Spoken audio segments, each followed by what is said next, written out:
Reka mbasuze kandi bifuriza kaze mwe mukomeje kurikirana amakuru ndetse n'ibiganiro bicana ku muyoboro wa Narina Media. Nizere ko mukomeje kubwa neza, nizere ko ibintu ari umutekano. Abantu bari mu Rwanda rero mu burasirazuba, burengerazuba, mu gipfu ndetse n'amajyaruguru, turabashuje cyane. Abantu bari hanze y'u Rwanda namwe bakomeza kubasura tubabwira ngo Imana amahoro nikomeze kubana natwe. Amakuru yacu rero murabizi ni amakuru agenda yibanda ku bintu bigiye bitandukanye, ku bivugwa hano iwacu mu Rwanda ndetse no hanze y'u Rwanda, naho tukagerayo tukareba uburyo ibintu bikomeje kugenda. Amakuru rero yacu tuyagarutse hano mu Rwanda nuko umuhanzi Gogo yamaze gushyingurwa nyine nkuko biri kugenda bigaragazwa hano ku mafoto ndetse n'ibinyamakuru bigiye bitandukanye. Mu kanya turaje tubabwire ese uyu muhanzi yazize iki, hanyuma umuryango we wabyakiriye uti. Andi makuru ari kugenda atugeraho rero nuko Perezida Donald Trump yihanangirije bwa nyuma uyu mutwe wa Hamas, avuga ngo mureke ibyo ubwo bugizi bwanyu bwa nabi gukomeza kwangiza abaturage. Hanyuma andi makuru ari kugenda atugeraho nuko REG yatangaje cyangwa se REG yamaze kubwira abaturage ibura ry'amashanyarazi mu bice bigiye bitandukanye bya Kigali ndetse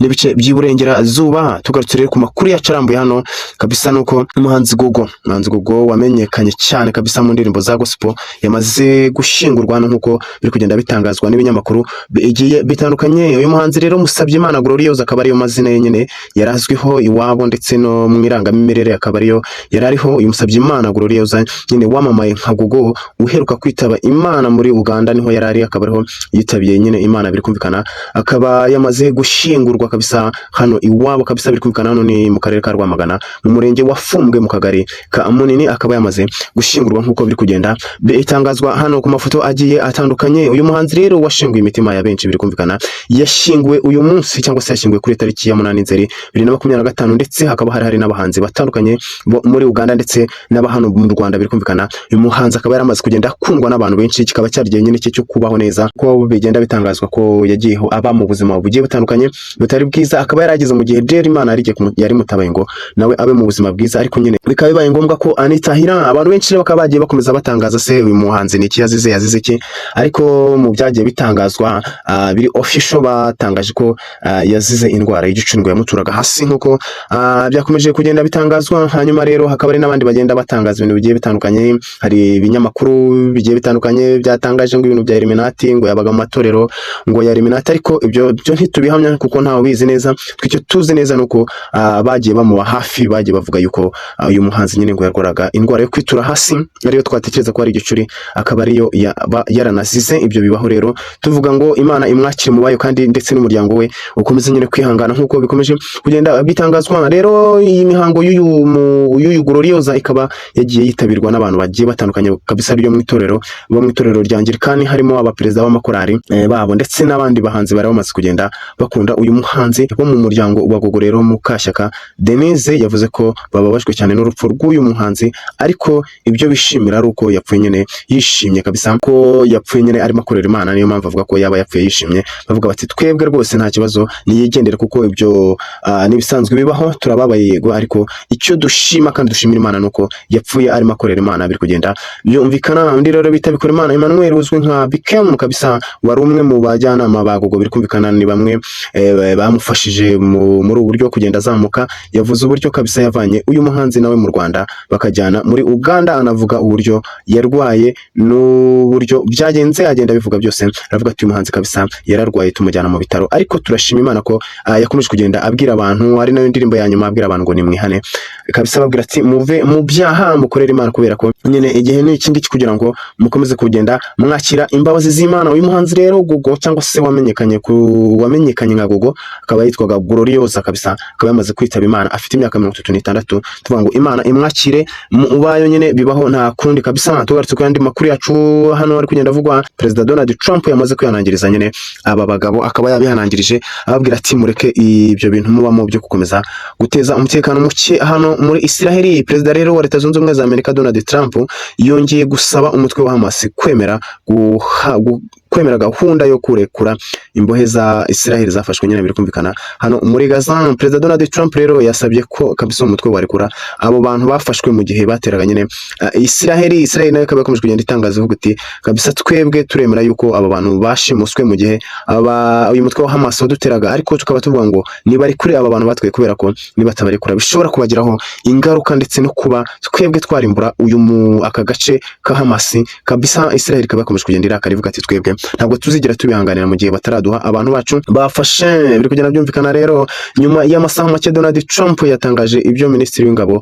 wa Israel yakomeje kugenda atangaza avuga ati uyu mugabo yamaze gufata umujinya cyangwa se yamaze kutangaza yuko uyu mutwe wa Hamas mu gihe utaba urekuye aba bantu yatwaye bishobora kubaviramo ingaruka zo kuba warimburwa ndetse ukakurwaho burundu. Rero akaba basaba kuba barekura abantu hatakomeje gupfa abantu benshi. Nyuma rero kabisa yo gutangaza ibi bintu umutwe wa Hamas nawo ukaba nta kintu ugeze utangaza, ariko bakaba kuba ari gukomeza kuburirwa kurekura aba bantu. Ati ni gasopo kabisa bakomeje kugenda baha uyu mutwe wa Hamas, avuga ati ni gasopo ya nyuma kubicanyi ba Hamas n'abasambanya ku gahato abagore. Biri kumvikana avuga ati mwebwe ntago ari ukurwana gusa, mugenda mufata n'abagore ku ngufu hano muri Gaza kabisa. Avuga ati ni murekeraho kubera ko ibintu bishobora kubageraho ingaruka. Ubwo Hamas rero yagabaga ibitero bigiye bitandukanye hano muri Israel ku itariki ya 7 Ukwakira 2025 mu gitero cyahitanye abantu barenga 12,000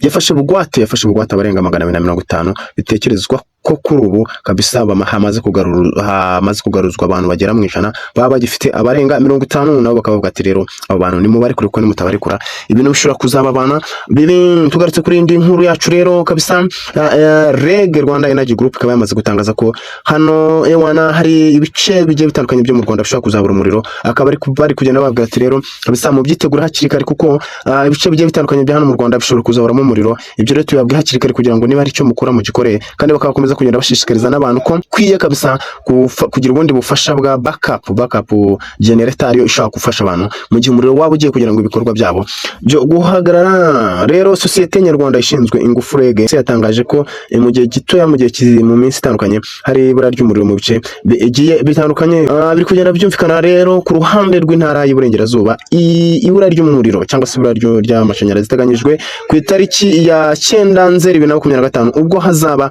hari gusanwa imiyoboro ya Kirinda Mission ndetse na Birambo. Umuriro rero uzabura nibura amasaha 2. Biri kumvikana ati amasaha 2 umuriro akaba aribwo teganya kuzabura. Biteganyijwe ko rero umuriro uzabura mu mirenge ya Gashari, Rugabano, Murambi, Murundi ndetse na Ruganda n'ibice bya Rubengera mu karere ka Karongi. Biri kumvikana ko ahantu hose umuriro uzabura amasaha 2 kabisa. Bakaba bari kugenda babwira abantu bakaba bakitegura ko ibintu bishobora kuzagurana muri aya masaha ku bantu bazaba bakoresha umuriro badafite generator. Ndetse sawa gusa no mu karere ka Rutsiro, umurenge wa Nyange n'akarere ka Ngororero, ahangaha umuriro ukazagenda ubura nk'uko biri kugenda biritangazwa. Mu mujyi wa Kigali rero iryo bura ry'umuriro rikaba riteganyijwe ku wa 5 tariki ya 12 Nzeri 2025 mfite amasaha umuriro nyine ubuze kabisa. Bakaba bari kugenda batangaza uduce tuzaburamo umuriro. Bakaba bagiye batangaza ko ari saa 5 za mu gitondo kugeza saa 9 z'umugoroba, amasaha agera muri 4. Biteganyijwe ko hazaba hari gusanwa umuyoboro w'amashanyarazi wa Rutunga. Umuriro rero ukazabura mu bice bitandukanye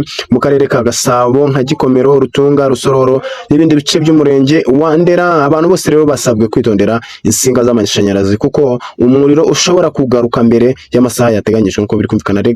REG rero kandi yiseguye ku ibura ry'amashanyarazi, ikomeza kugenda ibwira n'abantu ko bakwiye gushyiraho ubundi buryo bwo kuba bakoresha mu gihe umuriro waba ubuze nkuko byakomeje kugenda bitangazwa. Amakuru rero yacu uyu munsi rero ngayo namwe mukomeze kugenda mugubwa neza.